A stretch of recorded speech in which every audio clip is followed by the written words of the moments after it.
The coaching situation in the NFL is getting more and more interesting every single day. One firing, one insanely hilarious hiring, and we still don't have the next head coach of the Arizona Cardinals just yet, but Bird Gang, let's talk about it. Welcome back to Cardinals Daily. I'm Eddie Cuevas. I got you when it comes to Cardinals news, rumors, reports, everything, all right? Thank you to Underdog Fantasy for sponsoring this video. Scan that QR code right here and use code word footballfan, all one word, and get in on these playoff games already. I'm on there. It's been a blast so far. Highly, highly recommend it. Get on that thing, scan that QR code, all right? If you're already part of the squad, I appreciate you for running with us since day one. And if you're new here, smash that sub button. It really helps out the channel. And the more we grow, the better content we can bring you guys every single day. Again, huge shout out to Underdog Fantasy. Bird Gang. The Buffalo Bills have officially fired Sean McDermott. And the second that news hit, I'm telling you right now, my first thought wasn't even like, wow, Buffalo's insane for doing that. My thought was, how fast can we get on the phone? Because whether people want to admit it or not, this is a gift falling right into Arizona Cardinals' lap, all right? A proven head coach, a guy that built a culture in Buffalo, a defensive-minded leader. A guy who took a franchise that was drowning in mediocrity and turned it into a consistent winner. Now again, obviously Josh Allen was a huge part of that, but someone's got to drive that bus, right? And now, he's available. Not Josh Allen, Sean McDermott. So today, we're talking about McDermott getting fired and how it affects us. Why this is the exact moment the Cardinals need to stop playing around and go all out, and get yourself Sean McDermott as our next head coach. First off, to clear about something, all right? Buffalo firing McDermott doesn't mean he's a bad coach. It means it just didn't work out in Buffalo. Maybe impatience, right? It means Buffalo's swinging for that last step, that big game championship step. But what we need Arizona isn't a last step. We need the first 10 steps at this point, right? We need everything. We have nothing, and we need everything built here, okay? I mean, we lack confidence, we lack stability, we lack discipline left and right. We need all that stuff, right? And we need a coach who walks into the building and immediately raises the standard, right? This whole thing just changed our coaching search, right? From hope we find the right guy to we have a real option, okay? Now, again, I said that about John Harbaugh. Clearly, I was shooting for it. I was really hoping for it. I thought he was realistic until you started to see the kind of stuff he's going to want and the kind of stuff Bill was not going to give him, right? Fair enough. All right, and of course, Mike Tomlin's going off to do his thing. We're clearly down to coordinators and that sort of stuff. This is a different kind of hire if it happens for us. Now, he's not a coordinator or we're projecting, right? He's not a trending name either, right? He's a real head coach with real results. Okay, 9 years in Buffalo, 8 playoff appearances. A lot of people are like, you don't want him. He never won the big game. We didn't even get to the big game, so I will take it 100%. Okay, we have not been missing talent. We have talent on this roster, right? We've had effort here and there, of course. And again, it's been a thing where it's been up and down and everything depending on the situation. It's not even that we need potential, right? It's something that what we've been missing is consistency and identity for the last at least handful of years, especially when they're under JG. And maybe just last year more than that. Let's be honest with that. We were a pretty decent running team when we had the eight game win year, right? But we lack accountability and we need it. We're a team that doesn't fold. The second thing's get uncomfortable. It really doesn't. Okay, we need to build on that. Okay, Sean McDermott's entire brand is built on that. He's the guy who built Buffalo into a serious organization. He took it from a team that couldn't get out of its own way into a team that had actual expectations, right, to win, to make it to the playoffs, to do something in the playoffs, right? And it's a team that had real structure on Sundays. We're trying to fix the franchise, guys. We don't just need a play caller or just a coach. We're trying to fix the franchise, and it's going to happen step by step, starting with this next hire. Now, some Cardinals fans are going to hear defensive head coach and immediately think, here we go again, conservative football, play not to lose, boring offense. No, that's not like that, okay? He's a defensive coach, sure, yes, but he's the CEO we're looking for. A guy that's going to look for an offensive coordinator not named Drew Petzing, more on that later, but a guy's going to find a legitimate offensive coordinator. He's got connections. He knows guys here, left and right. He can actually build a good coaching staff. The truth is, for us right now, defense is an emergency. Like, we need it, right? We've had seasons where we can't stop anybody. We've had seasons where we can't get off the field. We've had seasons where we make, average quarterbacks look like freaking Tom Brady. So a defensive head coach that can build a defense that travels, all right, cool, right? It's a defense that holds up, that doesn't collapse when injuries hit, and that gives the offense a chance. McDermott's teams have always been tough, right? Organized, prepared, and really that sounds amazing for us right now, right? So let's talk about the quarterback situation because that's the nerve of this entire thing, right? Kyler Murray might be back. That's a real possibility. In fact, it's more real today than it was just a handful of weeks ago. Jacoby Brissett, still here, right? And we still might draft someone, right? I want Trinidad Chambliss. We talked about this last show. Regardless of which direction we go, a head coach who can stabilize the entire operation so the quarterback isn't carrying the franchise on his back every week would be helpful, 100%. What if Kyler is the guy? McDermott can help create a real foundation around him, a defense that keeps games close, a disciplined team, and an environment where Kyler doesn't have to be Superman or even the leader. And if Kyler isn't the guy long term, then McDermott's the type of coach who can oversee a transition without the whole building turning into chaos. I mean, come on, what else are we looking for, right? We can't just show interest. We can't just request an interview. We can't be one of the 8 or 9 teams or 8 teams at this point that are going to be calling. Well, no, 7 because the Falcons hired Stefanski. We need to go 8, my bad. The Bills they're available now. We need to go all out though. 100% we need to go all out. We need to make this feel like a priority. I know, Mike Bidwell, I know that's not your thing. You like to be the priority, but bro, you need to step back and shut the hell up for a second and let Monty work because the Cardinals spent way too much time acting like we're shopping in the discount aisle when we need a franchise-changing leader.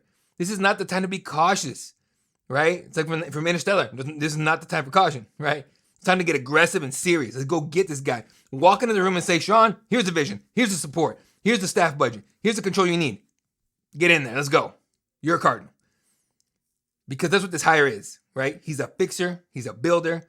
He's a damn grown-up, right? And we need that so badly. We haven't had a grown-up in this building, since BA. Now, I can already see the criticism, right? McDermott couldn't get the Bills to the big game. I get that. I understand that. So, we can't even get to the freaking play. We don't even have a chance to get to the big game. I will take a guy that took his team to the playoffs 8 times in 9 years. I will take that all day. All right? We can't even get our football, our organization, to feel like a legit operation for the last 2 seasons, right? We're not in a position to turn down proven winners because they don't win the final game. Let's keep it real here, okay? Winning the Lombardi Trophy is incredibly hard. It takes, coaching, obviously. It takes talent and health and timing and an insane amount of luck. But being a consistent winner, that is a culture, people. That is a structure, and that is brought in by a guy who could be the head coach of this team. And we need that immediately. You want to talk about, can't win the big one? Cool. We need to start winning division games, guys. NFC West, we didn't win any, right? We need to start winning in November. Can't do that. We need to start winning when it gets physical. Haven't proven we can do that. We need to start winning when the pressure hits. McDermott can do that, can coach that. It might take him a couple of years here to get that going, right? But we ain't going nowhere. We got time. Let's do it, right? So yeah, Sean McDermott getting fired by the Bills, that's more than just Buffalo Bills news. That's Arizona Cardinals news, people, because it just gave us a chance to hire the exact kind of head coach that we've been pretending we don't need, but we absolutely freaking do. A proven leader who can build a culture, who has a defensive foundation, and can still be the CEO of this team. A guy who can walk into the building and immediately make us look like an actual football team, like a pro team, like we're serious, right? So, and I've said this, I've literally, my head's coming off at this point. I've said this a million times here in the last 5-6 weeks. Well, basically, yeah, since I thought we were going to fire Jonathan Gannon, but certainly for the last 2-3 weeks, right? If we're serious, if we're trying to be a serious franchise, for once, Mike and Monty, don't hesitate. Don't lowball. Don't play cute and stupid. Go all out and go get the guy you want. And the guy you want, I promise you, is Sean McDermott. Because for once, the right guy is actually available. And you'd be an idiot to let it pass. Plain and simple. Go get him. Go get him. All right? Now, to the hilarious one. The hiring where I think everyone that in Arizona was like, what the hell? All right. Gather around, Lions fans. Gather around. We're not here to hate. We're not here to start beef. We're not here to kick you while you're down. We're not here to kick you in the nuts at all. But as members of the Arizona Cardinals franchise, and yes, we are speaking as we, the people who have survived things no football fan should ever have to survive, the unspeakable pain. We have a responsibility, hell, a civic duty, a moral obligation to warn you about what your franchises did. Because the Detroit Lions just hired former Arizona Cardinals offensive coordinator Drew freaking Petzing to be your coordinator. And listen, damn. Why? Look, we're sorry. I'm sorry, Lions fans. That's a painful. We need you to understand something right now, Detroit. Some of you are excited. Most of you are confused, right? I get it. You're thinking maybe he just needed better players, or he was misunderstood, or it was the head coach or the quarterback of the injuries. Sure, maybe. But we're telling you right now from experience, we've seen this movie. And it sucks. And it doesn't end with a parade. It ends with you staring at your TV and in the fourth quarter whispering, why the hell are we running right up the middle on 3rd and 28? Because that's the Drew Petzing experience. It starts off innocent. First drive, you might look okay. Second drive, you might even score, right? Then slowly, subtly, like a villain in a horror film, the offense starts doing stuff that makes zero sense. Like you'll be watching your elite talent on the field thinking, cool, we're cooking. And then Petzing hits you with a run up the middle on 3rd and 12. A screen pass on 3rd and forever. A route combo where 3 receivers end up in the same zip code, and a play action call where nobody bites because it takes 14 minutes to friggin' develop. And like it's like watching somebody try to microwave a steak using only thoughts and prayers. And that's why this disaster is waiting to happen in Detroit, because the Lions are built for aggression. Honestly, I love watching the Lions. They're fun. They're built for creativity. Dan Campbell's one of my favorite coaches out here, right? Biting kneecaps, right? Not tapping them politely kind of thing. Petzing's going to walk in with a playbook that looks like it was laminated in 2004. And Lions fans, you think you're ready, but you ain't ready for this at all. For the moment when you guys have the momentum, the crowd is shaking, the stadium is exploding, you think, all right, time to step on the throat. And instead you get a fullback dive or a bubble screen, punt.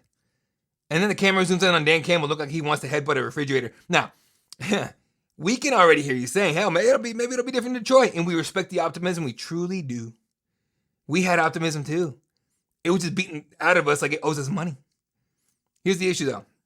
His offense isn't just bad execution. The philosophy is flawed like hell. It's like he's allergic to momentum. It's like he sees something working and he goes, whoa, wait a minute, that's too much fun. Let's calm it down a little bit. And that's the last thing y'all need, 100%. Your offense thrives when it's flowing, when it's attacking, it's creative, it's relentless, certainly, especially with your running backs who are insane. Petzing will have you calling plays like you're trying to protect a 3-point lead with 11 minutes left in the second quarter. That's how much he sucks. Lions fans, this is us, Arizona Cardinals fans. We're speaking from the heart. We're not mad. We're not bitter. We're not here to ruin your happiness. We're here to save you from waking up on Sundays and wondering why your offense suddenly looks like it's buffering. If you start seeing 1st and 10, run for 2. 2nd and 8, run for 1. 3rd and 7, pass behind the line of scrimmage. 4th and 9, punt. Just know that's not a bad day, guys. That's a Petzing Classic special. Detroit, we wish you the best. We really do. Right? But if Drew Petzing's your OC right now, all we can say is hide your playmakers, protect your sanity. When you see a screen pass on 3rd and 14, don't say we didn't warn you, because we warned you, because we lived it. We survived it. Now, it's your turn. Good luck, Lions fans.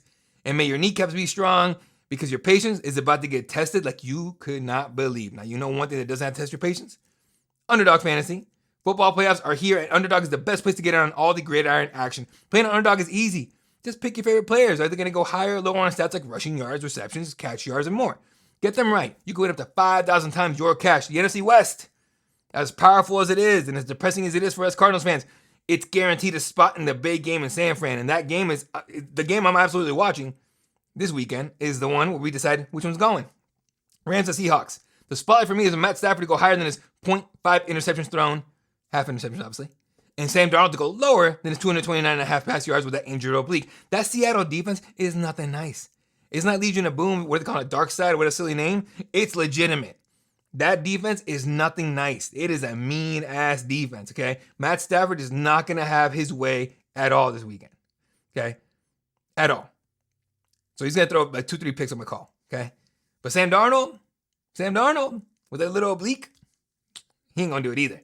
It's going to be a grind-out game. It's not going to be a blowout like it was against San Fran. It's going to be a tougher game. It's going to be closer, but don't get it twisted.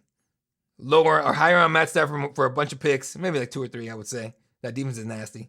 And Sam Darnold's little oblique's going to hurt a little bit more, so he's not going to throw way too much, right? So there you go, folks. What are you waiting for? Download the app today. Use promo code FootballFan. Scan that QR code right there. Score $75 in bonus entries when you play your first $5. That's promo code FootballFan, all one word. Underdog. Make picks.